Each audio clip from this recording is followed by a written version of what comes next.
माननीय सदस्य Shri लाभू Shri Krishna ji. For allowing me to speak on the Finance Bill 2024. I can't speak on this before thanking the taxpayer who has been coming out in big number. The number has been increased from 6.7 crore to almost 7.28 crore this year. Even the earnings from the income tax has increased by almost 32%, ma'am.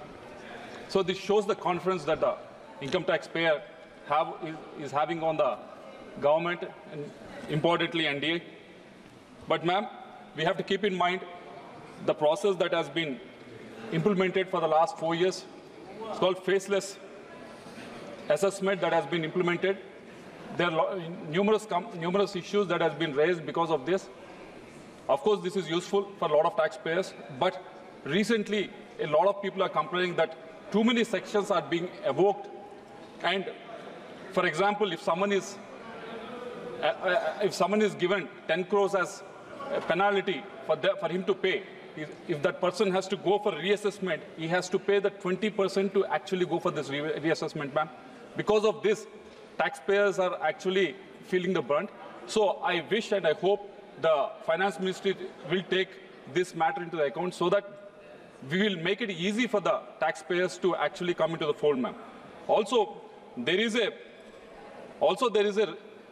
rise in the gross revenue by almost 14%, ma'am. And I also have to thank the Finance Ministry for reducing the corporate tax from 40% to 35%, ma'am. Also, we have made numerous representations to the Finance Minister regarding the angel tax that has been levied. And this is a boon, ma'am, that Finance Ministry has removed this. And this will help startups to the whole ecosystem will develop in the next few years to come. But the one word that has to be removed from the district, district of the Finance Ministry is with respect to the retrospective tax, which we keep hearing from time to time, ma'am. Yesterday also I was reading somewhere with regards to the mineral development, mineral industry, which has come forward and saying that we cannot function, this industry can't function if you go for retrospective tax. And a few years back also there was, on summer industry, there was another retrospective tax. I think the Finance Minister has to sit with them. Even the rice exporters also has come to me and said this retrospective tax has been implemented on us. So if you keep doing this, just to earn some money from the businesses that are doing very well, this will not encourage the businesses to flourish, ma'am. So I think and I hope the Finance Minister will take this into account and take this retrospective tax out of the dictionary, ma'am. And coming to the capex expenditure, there's been almost 17% increase, and this government has been doing it for the last 5-6 years. That the capex has been the main go-to area where the development in the country is been happening, and every year this capex expenditure has been increasing, and this year almost it's 11,000 crores has been put in place for the capital expenditure, ma'am. But the problem is the last year, out of 10 lakhs that had been earmarked for the capital expenditure, only 9.48 lakhs has been spent, ma'am. So almost 52,000 crores was not even spent on the capital expenditure. So I request the Finance Ministry to actually look into it. Having the capital expenditure of 11 lakhs or 11.5 lakhs is one thing, but actually spending it on the ground is a different thing. So I hope the Finance Ministry will look into it. And the second point being, ma'am, with respect to a lot of members have raised this point with regards to the reduction of long-term capital gain tax from 20% to 12%, ma'am. And they also mentioned about the indexation. A lot of members have been mentioned about this, ma'am. And there's a lot of talk also outside. So I hope and I expect the Finance Minister to look into it, so that because this is hard taxpayers' money, ma'am. Also, middle-class people are being affected on this, ma'am. So I think there should be a relook at this indexation, so that middle-class people, because they think real estate is one thing that they can safely invest in. So we feel it should be protected. I hope the Finance Ministry will listen to this, ma'am. Also, coming to the third point, my colleague Mauma Mohitra has mentioned very clear, very agitatedly that I don't know where the funds are coming from Andhra Pradesh, because she didn't see anything, any special allocation that was made. But I think, correct me if I'm wrong, but I think it has been mentioned in Department of Economic Affairs, wherein 62,000 crores has been earmarked for for the entire amount has been earmarked for capital expenditure as also for the new schemes that have been announced, ma'am. So I hope and I wish this Purvodaya scheme, which has been announced for Andhra Pradesh and all the other eastern states that my colleague has mentioned, I hope this 62,000 crores will be given to us, and majority will be given to Andhra Pradesh, ma'am. And coming to the point number 4, ma'am, with regards to the clauses, which are from clauses from 88 to 99, which deal with the Vivad Se Vishwas.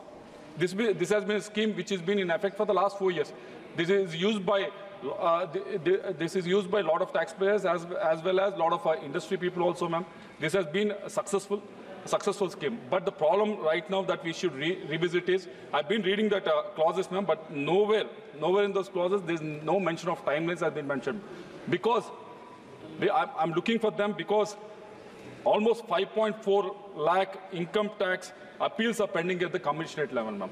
We can only address this when we have a timeline defined in those clauses. I hope Finance Ministry will look into it and try to address this issue, ma'am.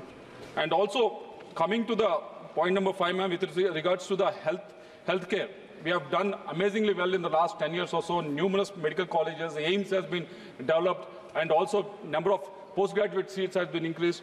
But we should, but there's a 18% GST on health insurance policy. Ma'am, if you look at the percentage of people having life insurance, there's 75% of them are having life insurance. Only 25% of them is having health or medical insurance. There is uneven numbers that are here, ma'am. It should be the opposite way. More people should have the health insurance or medical insurance, and less people to have the life insurance policy, or equally at least. But somehow it is skewed in one direction. It can be addressed only if this GST can be reduced so that more people can have access to the medical insurance and health insurance, ma'am. Also coming to the point number 6, ma'am, with regards to the agriculture. Agriculture, yes, we have come up with numerous schemes from the central government. There's a definite drive from the central government to improve the conditions of the farmers and double the farmers' income. But we need to review the 20% GST, 12% GST on the agriculture equipment, 18% GST on the tractors and machines for processing and milling, and 15% GST on pesticides. I think instead of having these many numbers of percentages and these many brackets of GST numbers, I hope and I wish Finance Minister will come with a lesser number, like how they have it 5% for fertilizers. I hope all the others also will come into the same bracket so that the farmers will get benefited, ma'am. Also coming to the textile industry, which is one of the backbone of my district, ma'am. There are a lot of textile parks are there, a lot of textile industry is there, a lot of yarns are there. But the problem that they have, and the Finance Ministry, we request you to look at it, is with regards to the 11% import duty which is levied on the cotton that is imported, ma'am. Yes, we have to protect the farmers, and Cotton Corporation of India is buying the cotton from the farmers at a good price. Yes, we appreciate that. But at the same time, protecting the farmers is one thing, but protecting the industry is also is our duty. The only way we can protect the industry is actually giving them enough raw material so that they can produce good quality products and be competent when they export it to the other countries. They have to compete with countries like Bangladesh and Vietnam. They can only be competent when these raw material that is needed for these cotton mills are provided at a reasonable price, not by the government, but I'm saying if the import duty of 11% is decreased, they'll become much more competitive, ma'am. Coming to the handlooms, again, it's a huge employment generator, ma'am, across the country. And also we take pride in the handlooms for so many centuries, ma'am. And Prime Minister keeps on talking about handlooms and handicrafts every year, ma'am. But there is also a growth of 5 to 7% in the last 5 years with regards to the handlooms, ma'am. But the problem is with regards to the National Handloom Development Program, the estimates as well as revised estimates every year has been decreasing, ma'am. In 2021-22, it's 485. It has reduced to 200 crores. The estimates have reduced to 200 crores from 485 crores. And revised estimates from 2021, 344 crores, it has reduced to 156 crores in 2023. So I think, I wish that handlooms is one of the backbone of our country. We pride about it, handlooms and handicrafts. So I wish the Finance Minister will look into it. Ma'am, less than 2 minutes, ma'am, because I am the only speaker for my party. We have enough time, ma'am. And also coming to the SEZs in the textile industry, ma'am. There's a friend of mine, Mr. C.M. Ramesh. In his constituency, there is a company called Brandix. which employs almost 30,000 women, ma'am, in this industry.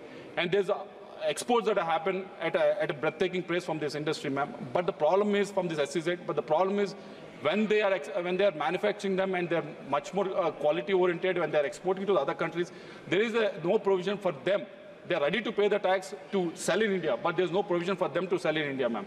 If iPhone can be manufactured by Foxconn in India, and it can be exported as well as it can be sold in India, why can't this be so? They have the same provision. So I request the ministry to look into this, ma'am. And coming to the aquaculture, this is one of the major industry in Andhra Pradesh. Almost 70% of the aqua exports happen from Andhra Pradesh, ma'am. There's so many new schemes that have been implemented in this. There's so much push and nudging that has been given to the aqua farmers as well as processors. Aqua processors have been doing very well, and MOFP is doing amazing, coming up with new schemes, and also the PLA scheme that has been come up. The aqua processors have used it to the larger extent. So, as a country, aqua processing capacity is very high, but the problem is with regards to the farmers that are able to do the production. That is very low, ma'am. But with to address that, there's a scheme called Pradhan Mantri Matsya Sampada Yojana. But the problem is the budgeted estimate was 2,000 crores in 23-24, but the revised was 1,500 crores. So, and most of this, what have been the 1,500 crores that have been actually revised estimates, even those has been gone to the government. Government has taken them and spent them on fishing harbors and other things. But the problem that the ministry has to understand is 90% of it, production, processing, is done by the private players. Government has not much role in doing in the whole equation of this. But somehow the government is accessing all these funds. So I hope the scheme will be rephrased or reworked in such a way that private players can who are in the process of exporting and who is in the process of production of aquaculture can use this Papriyam Matsya Sampada Yojana. So I hope our ministry will look into it. So coming to the last point, ma'am, and there is a white paper that has been released in Andhra Pradesh, ma'am, with regards to the Andhra Pradesh financial situation, ma'am. It is, I'm sure we will print it out and we will distribute it to all the members in this house as well in the Rajya Sabha. So I hope you will go through it, and I hope you understand the financial position of Andhra Pradesh. I'll just briefly put it on record. What is the financial position, ma'am? Just give me 1 minute, ma'am. The expenses as of this year is 1.64 lakh crores, ma'am. The revenues is 1.45 lakh crores. That means we are deficit by almost 19,000 crores this financial year, ma'am. State debt has increased from 3.75 lakh crores, which was in 2019, to almost 9.74 lakhs in 2024. Growth rate has decreased from 13.5% to 10.5% now, ma'am. And also agriculture sector has gone down from 16% to 10% now, ma'am. And also the capex expenditure, which was 60,000 crores from 2014 to 2019, the white paper is saying, ma'am, it has gone down to 24,000 crores in 2019-24. Last half a minute, ma'am, I'll wind it up. So there's a decrease of capex, and there is a decrease of sectoral growth in agriculture as well as any other sector. You look at it, industrial sector, there's a decrease in the sectoral growth also, ma'am.